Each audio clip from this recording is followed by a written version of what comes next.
अस्सलाम वालेकुम रहमतुल्लाह। एक भाई ने बताया है कि मेरे पास एक पोस्ट आई जिस पे कुछ नंबर भी थे और साथ लिखा हुआ था कि अगर कोई बंदा गरीब है जिसे राशन वगैरह या सामान्य ज़रूरियात चाहिए वो हमसे इस नंबर पर रब्ता करें।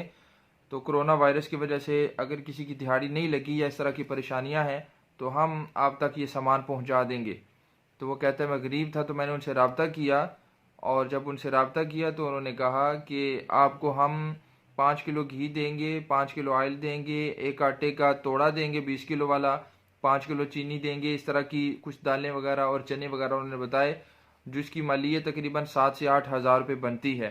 उन्होंने कहा हम आपको भिजवा देते हैं लेकिन बिल्टी का जो खर्चा है ये सारा आपके ज़िम्मे होगा। उसने कहा कितना खर्चा? उन्होंने कहा तकरीबन 1 हज़ार रुपये खर्चा आपको भेजना पड़ेगा, हम आपको चीज़ें भेज देते हैं।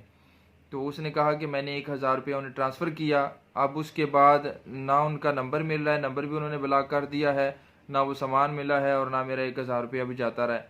तो इस तरह के बंदों से खुदारा बच के रहें। अजाब भी आया है लेकिन इस तरह के गंदे जहन के लोग जो हैं वो भी एक्टिव हो चुके हैं।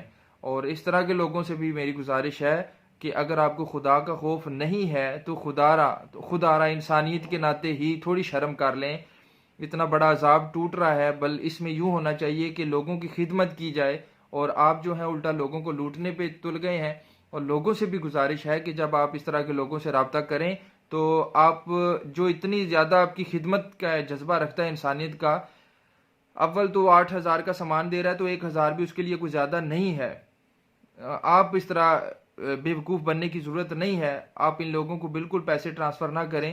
ऐसे लोग मैदान में आगे हैं जो कि आपकी मजबूरियों से फ़ायदा उठा रहे हैं। मैसेज फॉरवर्ड कर दीजिएगा ताकि और किसी का भला हो जाए। वस्सलामु अलैकुम रहमतुल्लाहि व बरकातुहू।